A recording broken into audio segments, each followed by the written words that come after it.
Love is energy, and only he who lives by love is truly alive.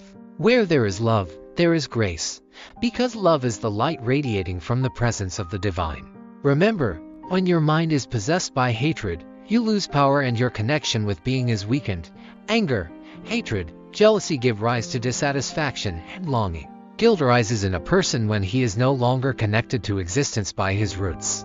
Love fills you with happiness, bliss, music, compassion, and a flavor that does not belong to the material world. Why? Because through the experience of love, you become very close to the universal soul, finding it a place in the heart of your existence. Being begins to manifest itself through you, and you, being in that state, are no longer just you. That is why I say the person who has found the indestructible and infinite love in life has found everything. One incident comes to mind. Muhammad was walking along the road with his disciple Ali.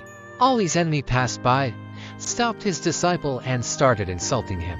Ali listened patiently to the scolding, his eyes beaming with love and goodness.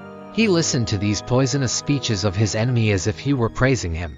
At first his patience was great, but eventually it ran out. Ali stooped to the level of his enemy and began to pay in the same coin. Gradually his eyes filled with anger and hatred and his heart throbbed with a desire for revenge. He had already taken up his sword. Muhammad, who until that moment had been sitting quietly and watching what was happening, suddenly stood up, turned round and walked in the other direction, leaving Ali with his foe. Seeing this, Ali was surprised and felt a slight prick of resentment towards Muhammad. Later, when they met again, Ali asked, "Please explain why you behaved like this. I was attacked by the enemy, and you went away leaving me alone.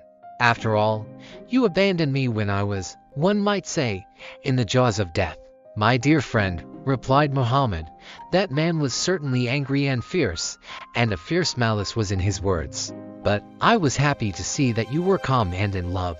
At that moment I saw that you were protected by 10 angels sent by the Lord, and that his blessing had come upon you.